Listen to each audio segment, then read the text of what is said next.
இன்னைக்கு அம்மாவாசை சாமி கும்பிட்டாச்சிங்க. அம்மாவுக்கு சாமி கும்பிட்டு எடுத்து வச்சாச்சு, காக்காய்க்கு எடுத்து வச்சாச்சு. இன்னைக்கு என்ன செஞ்சிருக்கேன்னு வாங்க பார்க்கலாம். சுட சுட சாப்பாடு வடிச்சு வச்சிருக்குதுங்க. ஒரு 2-3 பேருக்கு கொண்டு கொடுப்போம், அதனால வச்சிருக்குதுங்க. இன்னைக்கு வெள்ளை பூசணிக்காய் போட்டு சாம்பார் வைக்கணும். இன்னைக்கெல்லாம் நல்லா வச்சிருக்குதுங்க. சாம்பார் வச்சிருக்குது, கம்ம வாசமாக வச்சிருக்குது.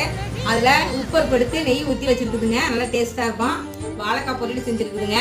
வெண்டைக்காய் பொரியல் செஞ்சு வச்சிருக்கிறேன். இன்னைக்கு பூசணிக்காய் பொரியலுங்க. இன்னைக்கு மஞ்சள் பூசணிக்காயெல்லாம் போட்டு செய்கிறது ரொம்ப விசேஷம். தயிர் வீட்டிலே குறை ஊற்றின தயிருங்க. சுட சுட ரசம், பாயாசங்க, சேமியா பாயாசங்க. சேமியாவும் ஜவ்வரிசியும் போட்டு பாயாசம் சூப்பராக செஞ்சுருக்குதுங்க. ஜவ்வரிசி அப்பளம். இன்னைக்கு முருங்கைக்கீரையில் வடை செஞ்சுருக்குதுங்க. சூப்பராக இருக்குங்க. இந்த வடை நல்லா இருக்கும். இது நீங்கள் செஞ்சு பாருங்க. ஏன்னா கொத்தமல்லி விலை ஜாஸ்தினாங்க. நான் அதனால் கருப்பு தலையும் வீட்டில் முருங்கை தலை வச்சு அதையும் போட்டு இன்னைக்கு வடை சுட்டாச்சுங்க. சூப்பராக இருக்கும். இன்னைக்கு அமாவாசைனால எல்லாரும் சாமி கும்பிடுங்க. முன்னோர் செத்து போனவங்களுக்கு எல்லாத்துக்குமே நீங்கள் சாமி கும்பிடுறது நல்லது. நீங்களும் கும்பிடுங்க, நல்லபடியாக வச்சிருங்கன்னு. நானும் இன்னைக்கு எங்கள் அம்மாவுக்கு வச்சு அது எங்கள் வீட்டில் யார் யார் இறந்தாங்களோ அத்தனை பேரையும் சாமி கும்பிட்டு வச்சிருக்கிறேங்க.